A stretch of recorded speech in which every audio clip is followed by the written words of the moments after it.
Laws की जरूरत सबसे ज्यादा किस कोर्स में पड़ती है, लॉ जानने की? अब कंपनी सेक्रेटरी का लॉ के साथ में बहुत अच्छा कॉम्बिनेशन। क्रिएटिविटी खत्म हो गई है थोड़ी सी। बगैर पढ़े लिखे उस स्तर तक नहीं जा सकते। ऑनलाइन ऑफलाइन में क्या बेहतर है? 12th के पहले तो ऑनलाइन सोचना ही नहीं चाहिए। तो कॉमर्स गुरु ये जो टर्म है, इसके पीछे की कहानी क्या है? और फिर मीडिया ही सबसे ज़्यादा मुझे कॉमर्स गुरु शब्दों से बताया, लोगों के सामने रखा कि ये कॉमर्स गुरु संतोष राय हैं। ये मैं कहानी जानना चाह रहा था। गिनेस, लिम्का, इंडिया, एशिया, इतनी जगहों पर आपका नाम दर्ज है। 22 क्वालिफिकेशन है विजय जी और 7 पीजी है। तो आप इस तरह वाकई गुरु हैं, कॉमर्स गुरु नहीं, आप हर लिहाज से गुरु हैं। गुरु गोविंद दो खड़े काको लागे पाए, बलिहारी गुरु आपने गोविंद दियो मिलाए। गुरु की महत्ता हमारे ग्रंथों में, हमारी किंवदंतियों में, हमारी किस्से कहानियों में ईश्वर से भी ऊपर रखी गई है, क्योंकि गुरु ही हैं जो मार्ग प्रशस्त करते हैं, आपको सही दिशा दिखाते हैं। और आज मेरे साथ द कॉमर्स गुरु डॉक्टर संतोष राय जी हैं। नमस्कार सर। डॉक्टर संतोष राय इंस्टीट्यूट, पीसी, भिलाई की स्थापना आपने करी। पहले तो ये पीसी क्या है मुझे समझ में नहीं आया। मैं प्रियंका चोपड़ा सोच रहा था, फिर मुझे लगा नहीं, डॉक्टर साहब तो इतने सीधे आदमी दिखते हैं, प्रियंका चोपड़ा के अगर फ़ैन होते तो ऐसा ना करते वो। तो डॉक्टर संतोष राय इंस्टीट्यूट, ये पीसी, उसमें क्या है, इसकी जर्नी कब स्थापित हुआ, क्या सोच थी और क्या उद्देश्य था? विजय जी, मैं बताना चाहूँगा कि कॉमर्स को तृतीय श्रेणी का विषय समझा जाता था। तृतीय? हाँ, क्योंकि जो भी अच्छे बच्चे होते थे या तो मैथ्स लेते थे या बायो लेते थे, कॉमर्स को बड़ा हेय दृष्टि से देखा जाता था। मेरे अनुभव में तृतीय नहीं, मतलब वो षष्टम, सप्तम, अष्टम, मतलब हाँ, बहुत बहुत पीछे। मैं कानपुर से आता हूँ, तो मतलब कॉमर्स, मतलब कुछ नहीं कर पा रहे तो चलो कॉमर्स। हाँ, एकदम बिल्कुल आप करेक्ट जा रहे हैं। तो प्रोफेशनल करियर, पीसी का जो पूरा नाम है वो है प्रोफेशनल करियर। अच्छा। मैं कॉमर्स के बच्चों को भी एक प्रोफेशनली क्वालिफाइड करूं, इसलिए इसका नाम, एक्चुअल में इंस्टीट्यूट का नाम है प्रोफेशनल करियर। लेकिन इंस्टीट्यूट से ज़्यादा लोग मेरे नाम से इंस्टीट्यूट को जानने लगे कि डॉक्टर संतोष राय यहाँ पढ़ाते हैं कि नहीं पढ़ाते हैं। अगर नहीं पढ़ाते हैं तो मैं नहीं पढ़ूँगा। तो मैंने इंस्टीट्यूट के साथ में ये नाम भी जोड़ दिया कि डॉक्टर संतोष राय। रही बात प्रियंका चोपड़ा की, नो डाउट प्रियंका चोपड़ा जी से भी हम बहुत प्रभावित हैं। और ये 1994 में इस इंस्टीट्यूट की स्थापना हुई, यानी यात्रा लगभग 30 साल की ये जर्नी कंप्लीट हो चुकी है। और 30 साल से जब इस्पात नगरी हमारी जो भिलाई है, वहाँ लोहा बनता है, तो ज़्यादातर लोग अपने बच्चों को इंजीनियर बनाना चाहते थे। और कभी आप भिलाई आएंगे तो एक भिलाई स्टील प्लांट से लास्ट वाला जो एरिया है वो है सेक्टर 9 हॉस्पिटल। तो वही एक रोड जोड़ता है प्लांट को और हॉस्पिटल को। तो लोग अपने बच्चों को डॉक्टर बनाना चाहते थे, क्योंकि साहब दो ही होते थे, एक इंजीनियर साहब और एक डॉक्टर साहब। तो वहाँ मुझे लगा कि बीच की जो दूरी है वो कॉमर्स से भरी जा सकती है। तो मैंने 1994 में 10 मार्च को इस इंस्टीट्यूट की स्थापना की। और प्रारंभिक दौर में लगभग 86-87 स्टूडेंट से शुरुआत हुई थी। आज ये जर्नी, हज़ारों से ज़्यादा बच्चे पढ़ते हैं। आज CA, CMA, CS करके विभिन्न मल्टीनेशनल कंपनियों में मेरे बच्चे जॉब कर रहे हैं, इंडिया में, इंडिया के बाहर, चारों तरफ जहाँ भी मैं जाता हूँ मेरे बच्चे मुझे मिल जाते हैं। आपने बात करी भिलाई आने की और भिलाई स्टील प्लांट होने की। मैं आपको एक कमाल की बात बताता हूँ। मेरे भाई जो हैं वो बोकारो स्टील प्लांट में काम करते हैं। तो स्टील प्लांट में जो माहौल है वो मैंने देखा है कि हाँ, बिल्कुल आप सही कह रहे हैं कि ज़्यादातर तो खैर इंजीनियर ही, और बिटिया है तो उसको डॉक्टरी, लेकिन वो थोड़ा सोच समझ के, लेकिन ज़्यादातर इंजीनियरिंग। और दूसरा भिलाई में आ चुका हूँ एक बार, बहुत पहले आया था, बड़ा खूबसूरत टाउनशिप है। तीसरा आपको मैं बताता हूँ, कमाल की बात ये है कि 12th तक मैंने PCB किया। 12th के बाद समझ में आ गया मैं डॉक्टर नहीं बन सकता, तो क्या करूँ, चलो कॉमर्स ले लेते हैं। यही सोच, वही जो सोच है ना कि कुछ नहीं कर रहे हैं तो कॉमर्स। तो मैंने भी बीकॉम किया है 3 साल। बीकॉम करने के बाद फिर MBA किया, वो एक अलग कहानी है। लेकिन CA जब कर रहे थे ना, तो बहुत सारे लोग बिना मांगी हुई सलाह देते थे, सीए कर लो, ठीक, बीकॉम जब कर रहे थे तो ये सीए कर लेना, ऐसे पता नहीं तुम कर पाओगे कि नहीं, बायोलॉजी पीसीबी नहीं कर पाए तो सीए भी बड़ा मुश्किल है, लेकिन कॉमर्स के साथ जनरली सीए को लोग जोड़ते हैं। आप कैसे इसको देखते हैं और कॉमर्स के बाद क्या संभावनाएं हैं? मैं विजय जी कहना चाहूँगा कि देखिए कहीं ना कहीं ये एक संयोग है जी कि विजय जी भी संतोष के समान कॉमर्स में आ गए, मतलब विजय और संतोष का एक संयोग के साथ हम लोग बातचीत कर रहे हैं। जी चार्टर्ड अकाउंटेंसी जो कोर्स है, जो बच्चे अच्छे से तैयारी करेंगे, थोड़े सिंसियर हैं, तो मैं कहूँगा कि बड़ी आसानी से किया जा सकता है अगर आप पढ़ रहे हैं तो। और सीए ही नहीं, सीए के साथ साथ पैरेलली सीए में कॉस्ट एंड मैनेजमेंट अकाउंटेंसी एक कोर्स है, सीएस कंपनी सेक्रेटरी कोर्स है, ये इक्विवेलेंट टू चार्टर्ड अकाउंटेंसी है। लेकिन सीए जो है 1949 में पैदा हुआ, यानी आज़ादी के 2 साल बाद आया। 1959 में सीए में आया कॉस्ट एंड मैनेजमेंट अकाउंटेंसी, और 1980 में आया सीएस। ये तीनों कोर्स कॉमर्स के बड़े ही खूबसूरत कोर्स हैं, तीनों प्रोफेशनल कोर्स हैं। और जिन बच्चों को थ्योरी ज़्यादा पसंद है उनके लिए सीएस कंपनी सेक्रेटरी अच्छा कोर्स है, और जो बच्चे प्रैक्टिकल और थ्योरी का कॉम्बिनेशन वो चार्टर्ड अकाउंटेंसी। जिनको शॉर्ट में जल्दी नौकरी करना है, छोटा कोर्स है, 3 साल का कोर्स है 12th के बाद। बीकॉम करते करते, मेरे कई बच्चे बीकॉम करते करते सीएमए कंप्लीट कर लेते हैं।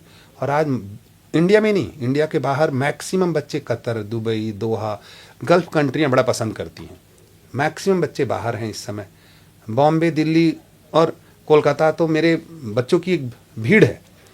तो ये 3 मेन कोर्स हैं कॉमर्स के अंदर, सीए, सीएमए और सीएस। लॉज की जरूरत सबसे ज़्यादा किस कोर्स में पड़ती है, लॉ जानने की? हाँ, अब कंपनी सेक्रेटरी का लॉ के साथ में बहुत अच्छा कॉम्बिनेशन है। ओके। लेकिन सीए में भी हम लॉ पढ़ते हैं और सीएमए में भी लॉ पढ़ते हैं। तो इसमें मर्केंटाइल लॉ, तो इसमें कॉन्ट्रैक्ट एक्ट, निगोशिएबल, तो लॉ जो है सब में है, चाहे वो सीए हो चाहे सीएमए हो, तो सब में ये रहता है। और बच्चों को भी बताना चाहूँगा, और विजय जी चर्चा के दौरान मैं जो पेरेंट्स सुन रहे होंगे या जानेंगे या देखेंगे जब, तो उनको भी बताना चाहूँगा कि ये तीनों कोर्स बड़े खूबसूरत कोर्स हैं। थोड़ी सी डिसिप्लिन, थोड़ी सी सिंसियरिटी और थोड़ा अच्छे से पढ़ाई करके और मोबाइल से थोड़ा दूरी रखते हुए आसानी से किया जा सकता है। मोबाइल से दूरी रखते हुए, ये सबसे ज़रूरी है। ये आप कैमरे में भी देख के बोल दीजिए, लोग मतलब लगे कि हाँ उनकी आंखों में आंखें डाल के कह रहे हैं कि भाई मोबाइल से दूरी बनाओ थोड़ी सी। हम विजय जी आ रहा था मैं, तो अभी आते आते यहाँ पे जब स्टूडियो आ रहा था तो एक ट्रक के पीछे लिखा हुआ था कि बच्चियों को और बच्चों को मोबाइल से दूर रखें अगर आगे खूबसूरत भविष्य बनाना है तो मोबाइल एक सुविधा के रूप में आया, लेकिन उसका जो मिसयूज होने लगा तो आज उसमें आप अभी तो स्क्रीन टाइमिंग देखेंगे तो बच्चों के 9-9 घंटे स्क्रीन टाइमिंग है। तो एक बच्चा 8 घंटे 9 घंटे अगर मोबाइल देखेगा तो करियर में उसका इफेक्ट तो होगा। और विडंबना सबसे बड़ी ये है कि कई लोग मोबाइल पे मोटिवेशनल वीडियो देख रहे हैं फिर भी मोटिवेट नहीं हो पा रहे हैं। उसके बारे में आप कैसे क्या करें कि इनको मोटिवेट कर दें? नहीं, ये बच्चों में एक वर्चुअल हो गए हैं बच्चे जी। तो बच्चों को लगता है कि बिस्तर पे लेटे लेटे मोबाइल के 4 मोटिवेशनल वीडियो देख करके मेरे करियर में चेंज आ जाएगा। लेकिन आप वर्चुअली देख रहे हैं, आप फिजिकली कुछ नहीं कर रहे हैं। आप बगैर पानी में उतरे तैरना नहीं सीख सकते, बगैर पेड़ पे चढ़े पेड़ पे चढ़ना नहीं सीख सकते। तो आप सिर्फ लेट करके मोटिवेट नहीं हो सकते। लेट करके वर्चुअली आप देख रहे हैं, दिमाग को लग रहा है कि हम अच्छा कर रहे हैं, लेकिन आपका मोटिवेशन वहाँ पे नहीं होगा।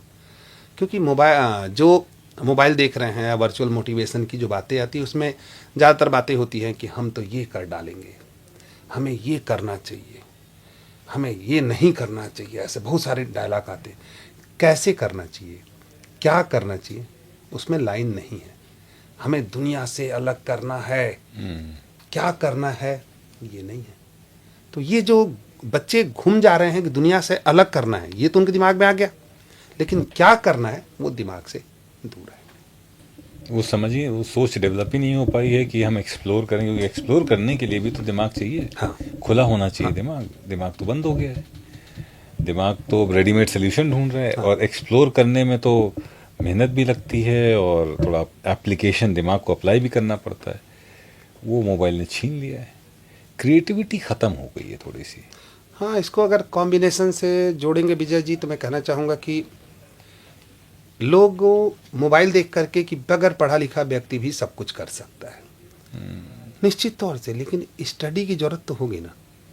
अगर एक अच्छा कैमरामैन बनना है, एक अच्छा डांसर बनना है या अच्छा फोटोग्राफर बनना है, तो आप ठीक है बगैर पढ़े लिखे उस स्तर तक नहीं जा सकते जिस स्तर तक आप जाएंगे, क्योंकि बड़ी छोटी छोटी बारीकियां हैं। बहुत से बच्चे बोलते हैं my career is dance, my hobby is dance, लेकिन डांस का लेवल कहाँ है उसको तो देखना पड़ेगा। आज ज़मीन में तो बच्चे डांस कर ही नहीं रहे हैं, तो क्या आप उस स्तर तक के डांस कर रहे हैं या किसी जगह 4 लोग ताली बजा दिए घर के लोग कि यार तो खुश हो गए। हाँ खुश हो गए आप। ये एक समस्या पैदा हो गई लोगों को, लोग शॉर्टकट ढूंढने लगे और ये भूल गए हैं कि जितने भी आर्ट फॉर्म हैं ये बड़ा डिसिप्लिन और रियाज मांगते हैं। एक डांसर, एक सिंगर, एक म्यूजिशियन की ज़िंदगी जो है, जैसे विराट कोहली स्पोर्ट्समैन है, वो कहते हैं कि मेरी ज़िंदगी बड़ी बोरिंग है क्योंकि मैं इतने बजे उठता हूँ, इतना प्रैक्टिस करता हूँ, इतना ही खाना खाता हूँ, और वो बोरिंग ज़िंदगी कोई जीना नहीं चाहता है आजकल। अरे किसी ने तो ये पूछ दिया था कि किसी सिंगर से कि अगर मान लीजिए आप 7 दिन 1 दिन रियाज नहीं करेंगे तो गाना गा पाएंगे? तो बोले नहीं, गा तो लूँगा लेकिन थोड़ा सा प्रॉब्लम होगा। बोले अगर 2 दिन आप रियाज नहीं करेंगे तो? बोले गाते गाते अटक सकता हूँ मैं। हाँ, बोले 3 दिन रियाज नहीं करेंगे तो? बोले गा ही नहीं सकता। बताइए। तो यहाँ पर इस पार्ट को हम नहीं देख पा रहे हैं। लोगों की सफलता को तो हम देख रहे हैं, सफलता के पीछे जो हार्ड वर्क है, सफलता के पीछे जो कमिटमेंट है, सफलता के पीछे जो मेहनत है, वो नहीं देख पा रहे। वो दिखाने की जिम्मेदारी पेरेंट्स की भी है कि बच्चों को वो पार्ट दिखाएं जो आज एक ऑनलाइन ऑफलाइन का कॉम्बिनेशन चल रहा है। ये मैं पूछना चाह ही रहा था, अच्छा वो आपने बात कर दी। ऑनलाइन ऑफलाइन में क्या बेहतर है? आप ऑनलाइन भी बड़े प्रसिद्ध हैं, आपकी बातें ऑनलाइन बड़े शेयर की जाती हैं, तो आपको क्या लगता है कि ऑनलाइन सिर्फ पुश करने का ज़रिया होना चाहिए, ठीक है आपको समझ आ गई, आप पहचान गए कहाँ जाना है, अब वहाँ जाइए, या आपको लगता है कि नहीं ऑनलाइन भी उतना ही अच्छा सीख दी जा सकती है? हाँ, मेरा अपना सोचना है विजय जी की जो ऑनलाइन है, ऑनलाइन हायर एजुकेशन और शॉर्ट टर्म कोर्स के लिए तो अच्छा है। हायर एजुकेशन अच्छा, वर्ड जो मैं यूज कर रहा हूँ। और जब आप हायर एजुकेशन की बात करते हैं तो प्रोफेशनल कोर्स की बात कर रहे हैं या आफ्टर 12th अगर कोई बच्चा ऑनलाइन थोड़ा बहुत जाता है तो ठीक है, लेकिन अभी क्या हो गया है, इसमें पेरेंट्स की भी एक बहुत बड़ी भूमिका अभी आ गई है कि ऑनलाइन में क्या होता है, बच्चा बाहर जाता नहीं तो पेरेंट्स को भी लगता है चलो घर में ही पढ़ रहा है, कुछ पैसे दे करके वो ऑनलाइन कोर्स ले लेते हैं या पेन ड्राइव कोर्स ले लेते हैं, या छोटे अमाउंट भी उनके कम खर्च होते हैं। पेरेंट्स को अच्छा लगता है कि मेरे पैसे भी बहुत कम खर्च हुए, सब चीज़ें मेरी कम लग रही हैं। जी जी जी। तो पेरेंट्स भी बच्चों को इस पार्ट में मोटिवेट कर देते हैं, लेकिन वो ये नहीं देख पाते हैं कि बच्चा रियल में पढ़ रहा है कि नहीं पढ़ रहा है। बच्चे के अंदर से डिसिप्लिन गया, लेकिन ऑफलाइन की क्लास रहेगी तो एक टाइम होगा, टाइम के आधे घंटे पहले उसको तैयार होना होगा, तैयार होकर के क्लास में पढ़ना होगा। फिर हम एक्शन रिएक्शन देख पाते हैं। जब टीचर पढ़ाता है तो जो बच्चा एक्ट करता है, उसकी एक्टिविटी, उसका फेस एक्सप्रेशन, ये पूरी चीज़ें ऑनलाइन में नहीं है। तो मुझसे अगर कहेंगे तो मैं कहूँगा कि 12th के पहले तो ऑनलाइन सोचना ही नहीं चाहिए, और 12th के बाद भी नेक्स्ट 3 ईयर तक जो ग्रेजुएशन तक के कोर्स होते हैं, या CA CMA, मैं कॉमर्स बैकग्राउंड का हूँ, CA CMA CS की बात कर रहा हूँ, तो यहाँ तक के भी जो कोर्स होते हैं हमें कोशिश करना चाहिए कि हम ऑफलाइन अटेंड करें। उसके ऊपर अगर आपको कुछ रिसर्च करना है, नो डाउट ऑनलाइन का सहारा लीजिए। कुछ एक्सपर्टाइज करना चाहते हैं, बिल्कुल 6 दिन 7 दिन के अगर कोई कोर्स है आप ऑनलाइन करिए, क्योंकि आप जब तक किसी के एक्सप्रेशन को नहीं देखेंगे, बॉडी लैंग्वेज को नहीं देखेंगे, उसके जो चेहरे पे बनने वाले भाव को नहीं देखेंगे, टीचर अगर ये सब चीज़ों को नहीं देखेगा तो बच्चे के अंदर चेंज कैसे कर सकता है। कई लोग ऐसे बच्चे होते हैं, कई जो थोड़ी देर में अपने आँखों या अपने हेड के रिएक्शन से टीचर पकड़ता है कि भाई इसको समझ में आ रहा है कि नहीं समझ में आ रहा है। और हम लोगों ने देखा है, हम लोग भी बच्चों ने पढ़े हैं तो ये सब चीज़ों को देखे, तो यहाँ पे ऑनलाइन थोड़ा पिछड़ा हुआ है। ऑनलाइन मुझे लगता है आप बिल्कुल सही कह रहे हैं कि एक सप्लीमेंट्री हो सकता है, yes, which complements the primary education, उसके सपोर्ट में उसके साथ आप चीज़ें करते रहे, बट मेन जो है वो चीज़ें जो पढ़ रहे हैं आप वो ऑफलाइन। मैं तो कई बार ये कहता हूँ कि दाल का तड़का जो है वो ऑनलाइन है, पूरी दाल जो है वो ऑफलाइन है। यहाँ पे अगर हम सोचें, पूरा चावल जो है वो ऑफलाइन है, लेकिन उसमें जीरा फ्राई कर दिए तो थोड़ा वो ऑनलाइन हो गया। लेकिन आप पूरा ऑनलाइन के थ्रू अगर प्राइमरी बेस पे जाएंगे तो निश्चित तौर से कहीं ना कहीं आपका स्किल जो होगा वो अफेक्टेड होगा। और पेरेंट्स को भी इसमें मैं बार बार पेरेंट्स को इसलिए जोर दे रहा हूँ कि जो बच्चा थोड़ा छोटा होता है तो आप जो करते हैं वही पेरेंट्स को देख करके बच्चा सीखता है। उस पर्टिकुलर पीरियड में अगर पिताजी माताजी या घर का माहौल ऐसा है जो पूरे टाइम मोबाइल में है तो बच्चा भी मोबाइल में रहेगा। आप अपनी थोड़ी सी सहूलियत के लिए, कुछ कम पैसे खर्च करने के लिए या बच्चा घर से बाहर ना निकले इसके लिए अगर आप ऑनलाइन के लिए आप ही इंसिस्ट कर देंगे तो बच्चा तो चाह ही रहा, बच्चा तो बच्चा है जी, कच्चा घड़ा है वो। बिल्कुल। पढ़ाई पे हम लोग का बहुत जोर रहता है, स्किल में हम पीछे रह जाते हैं और कई बार इनफैक्ट स्किल ट्रेनिंग को हम कमतर भी आंकते हैं। आपकी क्या राय है, स्किल्स ट्रेनिंग कितनी ज़रूरी है पढ़ाई के साथ साथ? नहीं, हमारे तो आदरणीय प्रधानमंत्री श्री नरेंद्र मोदी जी भी स्किल पे बहुत ज़्यादा जोर देते हैं। बिल्कुल बिल्कुल। और मैं भी पक्षधर हूँ कि स्किल का हमें ध्यान रखना चाहिए। लेकिन सिर्फ अगर आप स्किल के पार्ट को लेंगे तो मैं पहले भी ये बात कह रहा था कि एक बच्चा, बगैर पढ़ा बच्चा या नहीं पढ़ने वाला बच्चा फोटोग्राफर तो बन जाएगा, लेकिन उस लेवल का फोटोग्राफर, कितनी बारीकियां हैं फोटोग्राफी में, कितने पॉइंट देखे जाते हैं, क्या देखे जाते हैं, तो साथ में स्टडी जरूरी है। तो एक स्टडी करके जो फोटोग्राफर बनेगा वो एक्सपर्टाइज होगा। जो कलाकार बनते हैं, जैसे कुछ लोगों से मेरी चर्चा होती है, फिल्म एक्टर अवतार गिल जी मेरे बहुत अच्छे दोस्त हैं, या शहबाज खान जी से मेरी जब बातचीत होती है तो उनका कहना है कि जो नाटक होता है, जो स्टेज होता है या स्टेज पे जो ड्रामा करते हैं वो प्राइमरी सीख है फिल्म में अच्छी एक्टिंग के। थिएटर बहुत इम्पॉर्टेंट है, ये फिल्म इंडस्ट्री के लोग कहते हैं। आप डायरेक्ट जंप करते हैं तो उतना ही तेजी से आप ख़त्म भी होते हैं।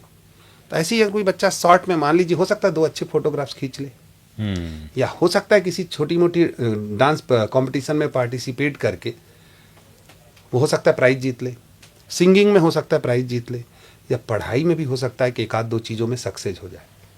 लेकिन लॉन्ग टर्म के लिए ज़रूरी है कि स्टडी के साथ साथ स्किल दोनों का एक कॉम्बिनेशन हो तो बहुत खूबसूरत होगा। मुझे एक बड़ी इंटरेस्टिंग चीज़ ये पता चली कि भाई डॉक्टर संतोष राय जो हैं वो हैं कॉमर्स गुरु। तो कॉमर्स गुरु ये जो टर्म है, इसके पीछे की कहानी क्या है? मेरे दिमाग में जैसे मैं हरदम एक बात आती है कि कभी भी किसी को पहले उस नाम से पुकारा जाता है जी। जैसे हमें बोल जाता है कि संतोष जी तो मैं ही आऊँगा, या विजय जी तो आप ही आएंगे। तो यहाँ पर कुछ लोगों ने, जब मैं भिलाई में कॉमर्स को लेकर के आया तो बड़ी निगेटिव और क्रिटिसिज्म की बहुत सारी बातें होती थी कि आप इसको कैसे क्या करेंगे। उसी में कुछ बच्चे ने स्टार्ट कर दिया कि कॉमर्स गुरु, या उसी में बच्चों ने बोल दिया कॉमर्स के किंग, ऐसी बहुत सारी बातें होने लगी। और फिर मीडिया ही सबसे ज़्यादा मुझे कॉमर्स गुरु शब्दों से बताया, लोगों के सामने रखा कि ये कॉमर्स गुरु संतोष राय हैं। तो मुझे भी ये फील होने लग गया कि सही मैं कॉमर्स गुरु हूँ करके और कॉमर्स की क्लासेस लेता हूँ। तो ये बातें मेरे को लगने लग गई।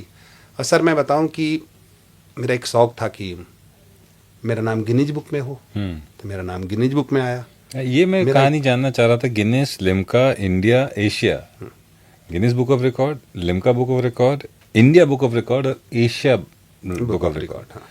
इतनी जगहों पर आपका नाम दर्ज है, तो वो क्या कहानी है? सर मैं टोटल 22 क्वालिफिकेशन मेरे हैं। 22 डिग्री, 22 क्वालिफिकेशन है विजय जी, और 7 पीजी है। MA economics, MA public administration, MA sociology, MA Hindi, MA political science, MA com, MBA. इसके अलावा मैं सीएमए हूँ, आईसीडब्ल्यू किया हूँ, कोलकाता का एसोसिएटेड मेंबर हूँ। पीएचडी हूँ मैं, रविशंकर यूनिवर्सिटी से मैंने पीएचडी किया है। 2 पीएचडी है मेरी। 2? हाँ, 2 पीएचडी मेरी कंप्लीट। और इसके अलावा मुझे मलेशिया से भी पीएचडी की डिग्री दी गई थी, तो ऐसे कहूँ तो 3 पीएचडी है। तो आप इस तरह वाकई गुरु हैं, कॉमर्स गुरु नहीं, आप हर लिहाज से गुरु हैं। नहीं, ये विजय जी, यही बातें बच्चों को आपकी बॉडी लैंग्वेज से या आप लोगों से सीखना चाहिए। आप जिस खूबसूरती से बातों को रखना है, इस खूबसूरती को मैं दर्शकों को भी चाहूँगा कि यहाँ विजय विक्रम सिंह जी बैठे हैं और जिस तरीके से वो मेरी से पूछ रहे हैं बातों को, तो आपका जो मैं एक्सप्रेशन देख रहा हूँ उससे मेरे को भी सीखने को मिल रहा है। तो यहाँ ये खूबसूरती है। तो ऐसे टोटल 22 क्वालिफिकेशन। My God. तो मुझे लगा कि विश्व का सबसे बड़ा मैं विजिटिंग कार्ड बना सकता हूँ। तो विजिटिंग कार्ड जो था, मैंने विश्व का सबसे लार्जेस्ट विजिटिंग कार्ड बनाया, जिसका साइज लगभग आप होर्डिंग वगैरह देखते हैं उससे बड़े साइज का था वो। अच्छा। और सिंगल पीस था वो, उसमें हाँ। ज्वाइंट नहीं था, और सिंगल, वो काफ़ी उसके पीछे मेहनत की गई थी। और जब वो बना तो बनने के बाद में आपको लिखने को भी तो कुछ चाहिए। ऐसा तो नहीं कि सिर्फ आप संतोष कुमार राय या डॉक्टर संतोष कुमार राय और 2 क्वालिफिकेशन लिखेंगे तो विजिटिंग कार्ड नहीं बन पाएगा। तो उसमें 22 क्वालिफिकेशन लिखे गए। कई जगह लोगों ने मुझे अपने चीज़ों के लिए सम्मानित किया है, वो सब चीज़ों को लिखा गया। तो बड़ा अच्छे से इस बेसिस पे विश्व का सबसे बड़ा विजिटिंग कार्ड मैंने बनाया। इसके आधार पे मेरा Limca book, India book, golden book, Asia book, सब में नाम दर्ज हुआ। गिनीज बुक में नाम दर्ज होने के साथ साथ मैं पैरेलली अभी बताऊं आपको कि एशिया बुक में हमने और इंडिया बुक में आज से, जब कोरोना काल का समय था उसके बाद 14 नवंबर के दिन विश्व की सबसे बड़ी साबुन की लाइन लगाई। और मैं सोशल वर्क के साथ भी बहुत ज़्यादा जुड़ा हूँ। उसके लिए मैंने माँ शारदा सामर्थ्य चैरिटेबल ट्रस्ट है हमारा, बड़े अच्छे से हम काम करते हैं। तो विश्व की सबसे बड़ी साबुन की हमने लाइन लगाई, जिसमें 37,500 साबुन हमने यूज किया। वो लगभग 2.5 किलोमीटर की लाइन थी और स्वच्छता अभियान चल रहा था। पूरे 37,500 साबुन को हमने बस्तियों में बांट दिया। तो बड़ा वो खूबसूरत क्षण था। तो कुछ हरदम नया करने की चाह रहती है मेरे अंदर। भले नाम संतोष है, लेकिन आगे चलते रहता है कुछ ना कुछ। क्योंकि बहुत ज़रूरी है सेटिस्फैक्शन, आदमी सेटिस्फाइड रहे, कंटेंट न रहे, दोनों में फ़र्क है। और वो आप उसकी बड़ी अच्छी मिसाल है। एक आखिरी संदेश बच्चों को क्या देना चाहेंगे? जब भी बात होती है मैं बच्चों को बार बार हर मन से एक ही बात कहता हूँ कि दिल में एक बात रखो कि जिंदा है तो जिंदगी की जीत पर यकीन कर। जिंदा है तो जिंदगी की जीत पर यकीन कर, अगर कहीं है स्वर्ग तो उतार ला जमीन पर। ओह। और बड़ा तोड़ मरोड़ के भी मैं कुछ पुटअप करता हूँ विजय जी, कि जब तू आया था, जब तू आया था पृथ्वी पे, जब तू आया था जग हंसा तू रोया था। क्या बात है। और जिंदगी गुजर कर ऐसे कि जब तू जाए जग रोए तू हंसता जा। वाह। तो ये तोड़ मरोड़ के पुटअप किया हूँ, लेकिन इसकी भावनाएं और भाव जो हैं वो बड़े खूबसूरत हैं कि जब आप कुछ ऐसा कर गुजरो कि जब आप जाओ, क्योंकि ये एक रंगमंच है। कॉमर्स लिए हो तो कॉमर्स में बेस्ट करो, साइंस लिए हो साइंस में बेस्ट करो, बेस्ट नहीं सर्वश्रेष्ठ करो। ये मेरी सोच होती है। तो बच्चों के लिए जिस लाइन में है सर्वश्रेष्ठ करें। और पेरेंट्स को मैं चाहूँगा कि ऑनलाइन से थोड़ी दूरी बनाएं। वही मैं मोबाइल के को लेकर भी अगर आप कुछ बच्चों को कहें और उनको प्रेरित कर पाएँ कि मोबाइल अच्छी बात है। मैं देखता हूँ कि 18-18 साल के बच्चे चलते हुए भी मोबाइल, 15-15 साल के बच्चे मोबाइल में ऐसे सड़क पे चल रहे हैं। और मैं ये सोच रहा हूँ कि ये कौन से ऑफिस में काम करते हैं, ऐसा कौन सा ज़रूरी काम है जो रोड क्रॉस करते हुए भी नहीं रुक सकता है, या ट्रेन में चढ़ते हुए भी नहीं रुक पा रहा है। वो कुछ नहीं, वो लत है। उसके लिए अगर आप कुछ संदेश दे दें और ये अपील कर दें कि भाई there is a limit to it, छोड़ दो उसको।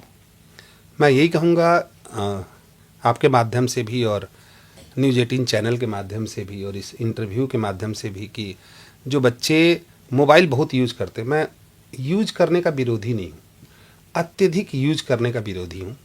अगर आपको लगता है कि रील देखना है देखो, लेकिन फिक्स टाइम हो कि सवेरे 15 मिनट आधा घंटा देख लिए, शाम को 15 मिनट आधा घंटा देख लिए, 1-आध घंटे स्टडी की कोई चीज़ अगर आपको लगती है तो बिल्कुल आप उस पार्ट को देख लो। लेकिन जिस भी बच्चे का 7 आवर पर डे मोबाइल अगर यूज कर रहा है तो 5 साल में वो बच्चा थोड़ा पगला टाइप का हो जाएगा।